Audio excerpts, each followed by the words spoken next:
Okay, everybody, welcome. This is Guy with a Shovel Productions. We're gonna take a second and look at this little LCG trail rig I got here. I think in the last video I was it's incomplete really, but I was going over some of the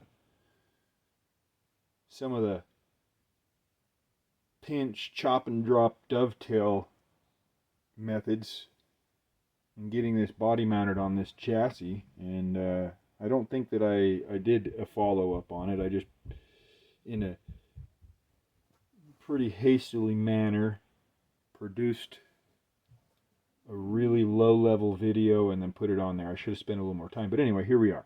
We got this Mojave body on this Chinese internet LCG chassis.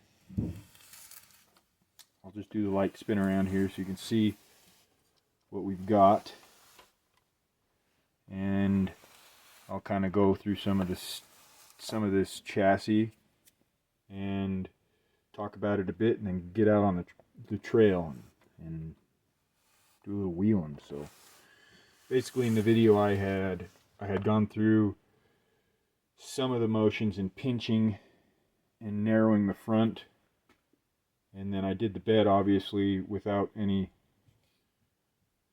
documentation. So, and then I've painted it all, and it's basically ready. So I'll take it off and go through some of the stuff here, looking at, you know, it's not a great paint job,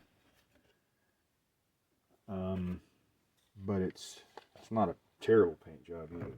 Let's face it, it's going to get scratched up and beat up on the trail anyway, so I really don't care.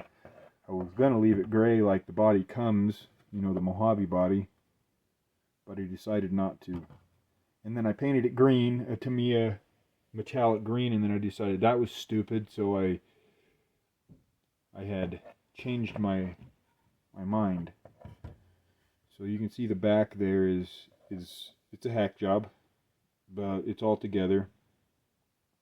I don't have taillights and stuff, but that's fine. I don't need taillights. Got a couple corny stickers from an Element sticker kit, and that's the body. So I'll put that over here for a second, and then we'll look closer at this chassis.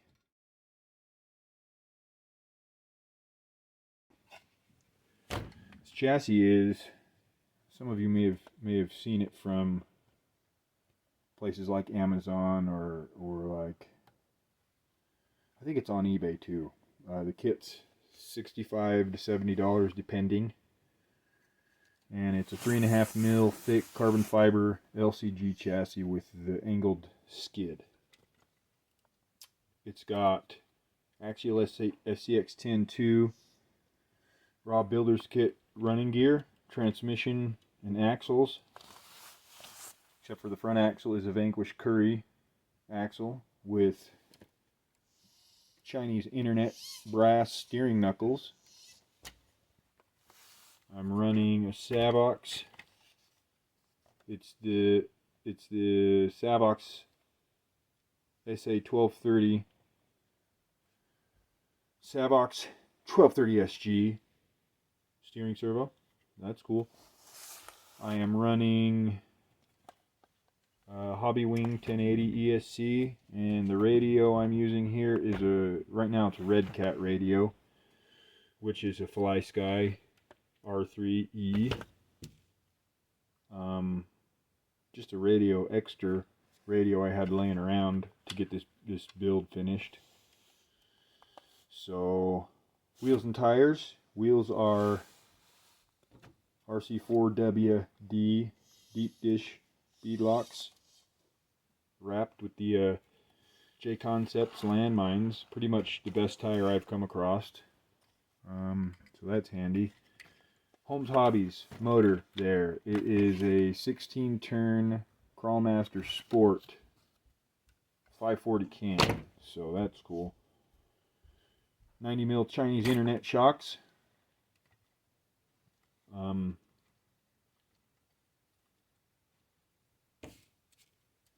I think they're oilless because I don't like, there's no shock out there that doesn't leak, and I hate that leaky shit, so I don't put oil in my shocks much more than to lubricate the rubber parts, you know.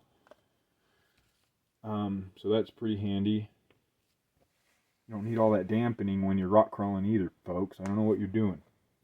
So I've got element links, custom bent element links in the rear with their Vanquish links up front, high clearance links. I've created the clearance, these high clearance links from the element. What truck is that? Night Runner, that's what it was. Night Runner links that I've bent. So that's pretty handy. Incision drive shafts up front and in the rear. So those are good drive shafts. I got the Delarin skid there. And then in the bed, this is basically remnants from the Mojave bed that I've trimmed out to fit and I mounted to one of the chassis spacers that I've got. Not one like that, but one with holes in it. So, and then I've got stuff on the bed, various scale items. This little 5-gallon bucket I made myself. I didn't make the bucket, but it's a cutoff wheel bucket from a Dremel kit, which I had an epiphany one day and said that's a perfect 5-gallon bucket, and I don't need any of that 3D printed stuff, because if you've got a small amount of creativity, you can really do anything. So what I've got here is paper clip bucket handle with a piece of wire insulation slid over to recreate that carry handle for the 5-gallon bucket, and it's loaded with all the kind of sweet scale stickers that you would expect from, you know, your typical sticker kits. I've got a couple RC4WD bits in there, the high lift jack we're all familiar with. I've got this jerry can. I've got a bundle of cordage here, you know, because you got to have your cordage. And then these sand ladders, these traction ladders, I made out of just sheet metal essentially. Maybe it's a piece of HVAC tin or something that I drilled and bent.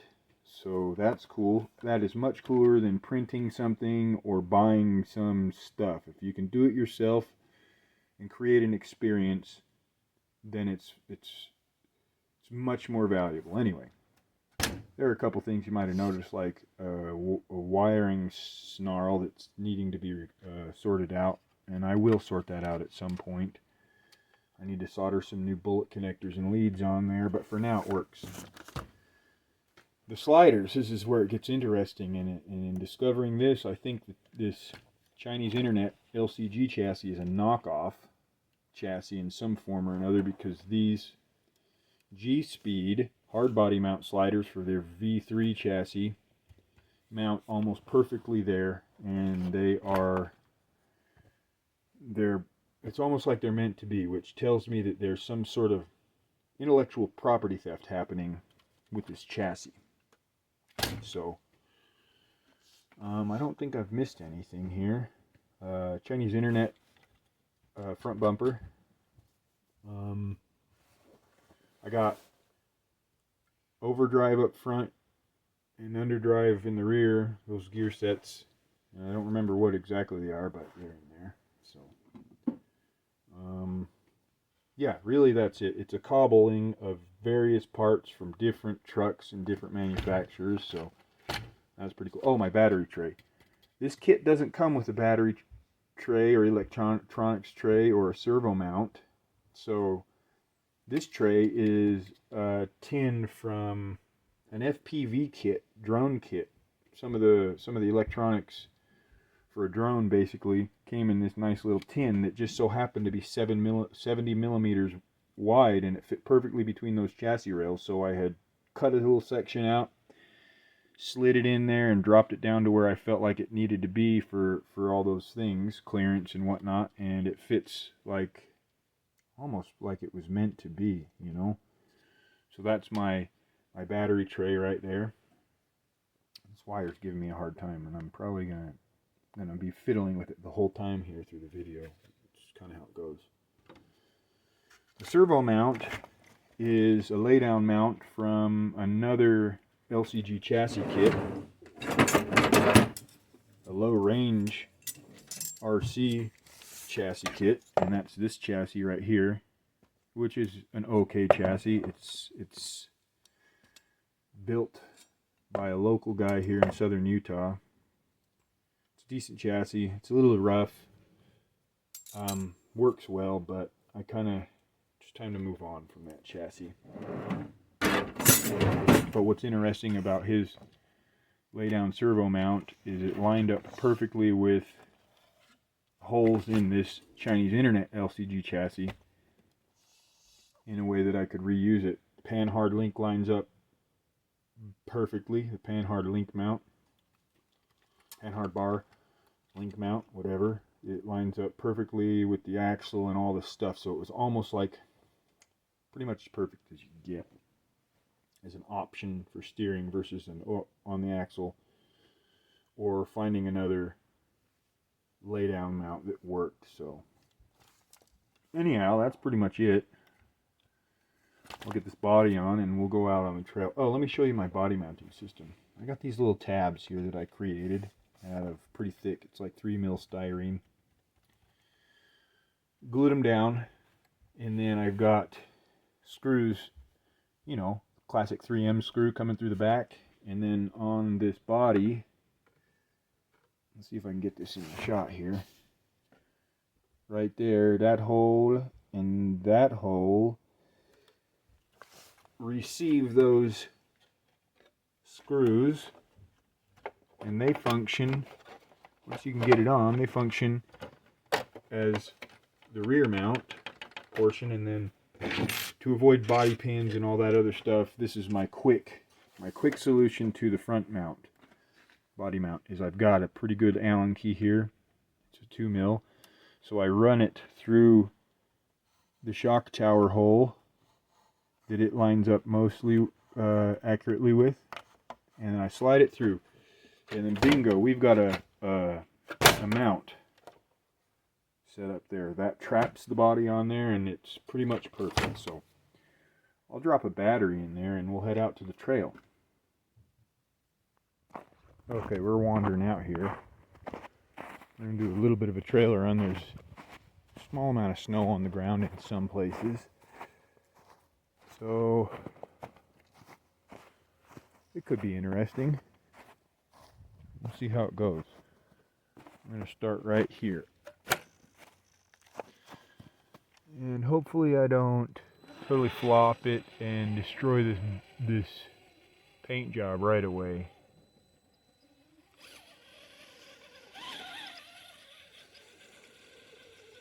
We'll see if we can make our way up here.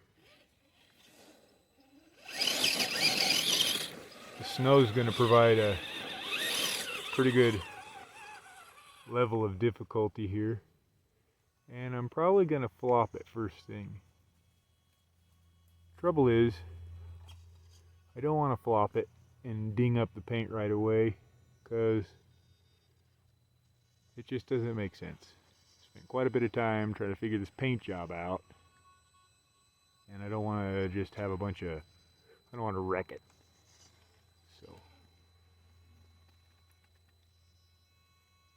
but it'll happen.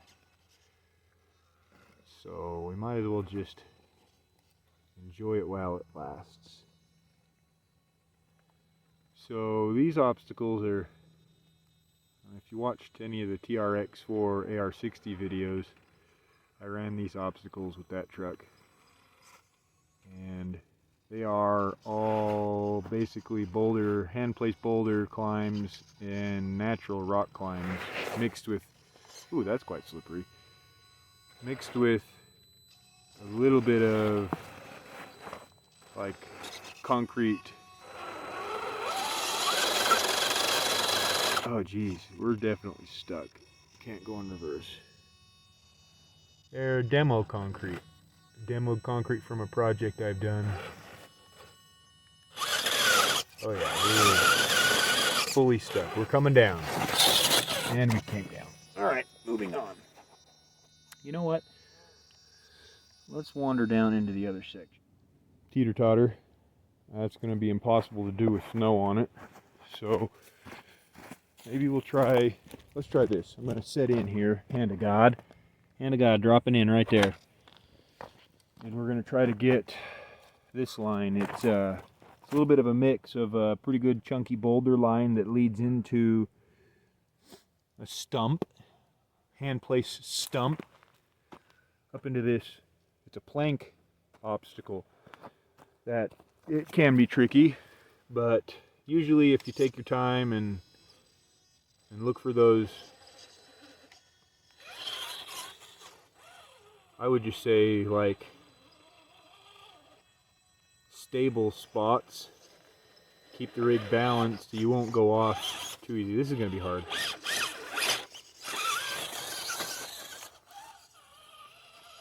Hard because I got a little bit of the snow variable is going to be what makes this sort of maybe impossible at this point. Okay, I screwed it up. I started good and then I screwed it up. So you all know how this 1080 performs, especially when it... What? There's a cat? Where'd that cat come from? Anyway, as I was saying, this 1080, you're all pretty familiar with it and the way it performs. It's got some pretty good low speed control, and then what I was saying was coupled to the Holmes Hobbies Crawlmaster Sport, it's pretty much the best brush combo you can get. There is a Chinese speed control out there that's supposed to be pretty good, but I'll just stick with the Hobby Wing setup and the Holmes. So I'm gonna bump this because I'm not gonna get the traction. There we go. And we're gonna make our way into the stump section. Now again, I got mud and snow on these tires, and it's definitely gonna be hard, if not impossible. So I'm gonna hit it here and try and get bumped up to this next like section of the stump. There we go. Same thing, wet tires. Oop, I got a hook in.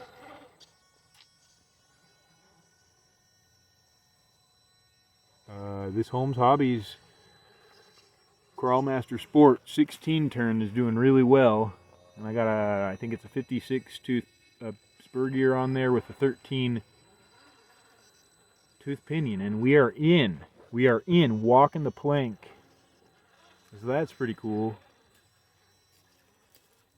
Let's see how this thing does. This is a tricky spot because I've got two, like, you can see it happening on the front. I got two long sticks that kind of want to push your rig off to the side. So watch that carefully, and then we're going to get kind of twisted up here because I got a good passenger side, right side climb. And then this is the problem, is I hang the body up. So you got to get a little bit of a goose to get through it. And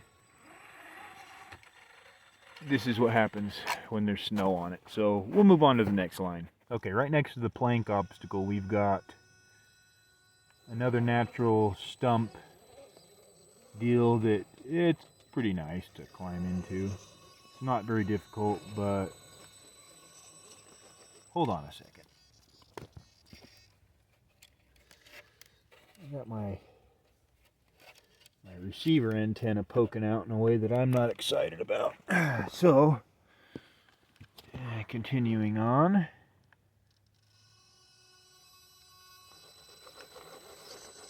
I'm gonna look for that traction, but I got snow on the tires, so sometimes wheel speed could be the key. Yep. Made it through there. Now I'm gonna change my position and kind of head over here and we'll catch this. It's a stairway. It's sort of an off-camber, not a spiral stairway, but close. So just kind of make my way through these little boulders here into this section. It can be tricky at times, but a balanced rig will always make it. An unbalanced rig will probably rarely make it.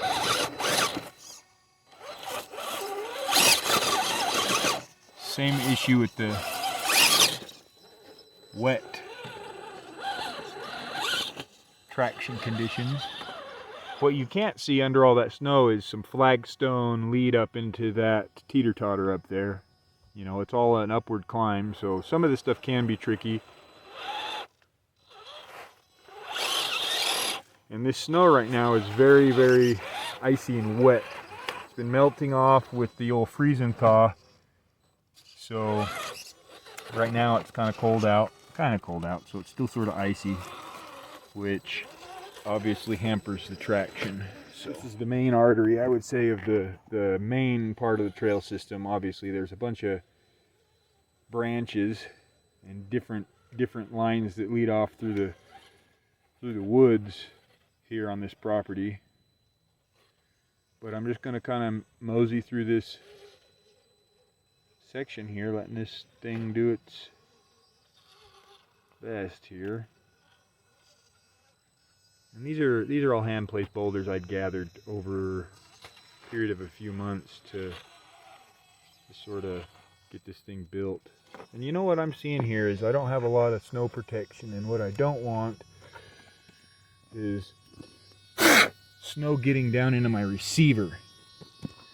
So I'm going to try my best to stay out of the snow, you know, where the wheel speed is going to become important to get through the obstacles, because then it just starts slinging that snow up under, so, and that'll get into my electronics and cause me grief. I'm just going to keep walking it. Got a little diff hanger on the front there.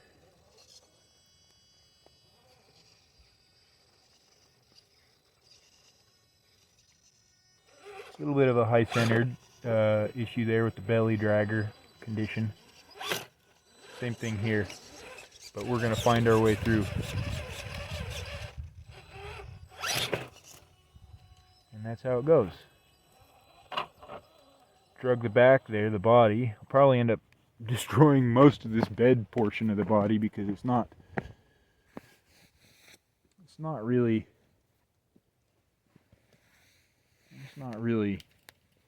I don't think it's built that well in the way that I re-glued everything and got it all. See, and I'm trying to come down here. I guess I'm bouncing all over the place with this dialogue, but I wanted to get down into this section because there's quite a few lines and quite a few obstacles, you know, in that area down there. So, but we'll see what we got. Right now, I'm just gonna slowly creep up here and work my way down the trail.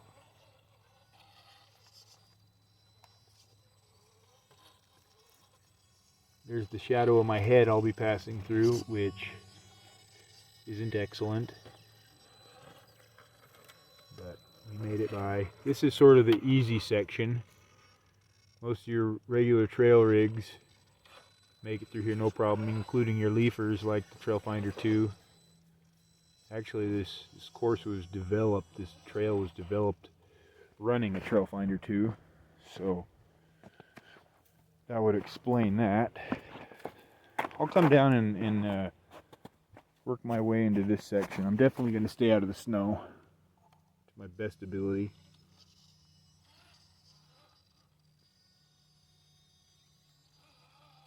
Low speed control is pretty decent on this rig, even though I'm running a relatively, it's not really that small of a spur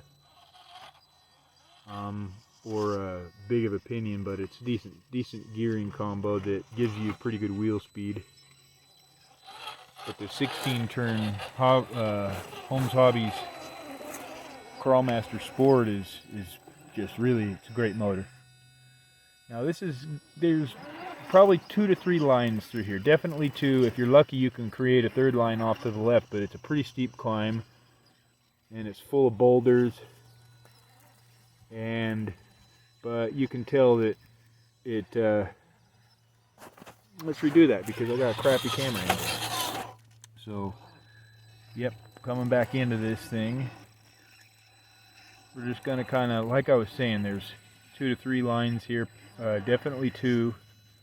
If you're creative and you got a capable rig, you can make a 3rd line off to the left. But I'm going middle of the road between line 1 and line 2, and you can see that it just creeps up it real nice. So we're gonna kind of go through the snow a little bit here and then swing it back down and come back in and try and get that more difficult section, which will be impossible now. I got all the snow on my tires. But this more difficult section is here. This would be line 2. And it's kind of hard. You got to get a hook in, and dry tires are probably key. Okay, I got into it, but it's not going to let me. It's not going to let me. The snow and the ice is not going to let me. Oh, I got up into it, but I'm going to slip off again. Come on, Chuck. Get in there. I'm resting on the bed right there, which is kind of not ideal. Let's try again.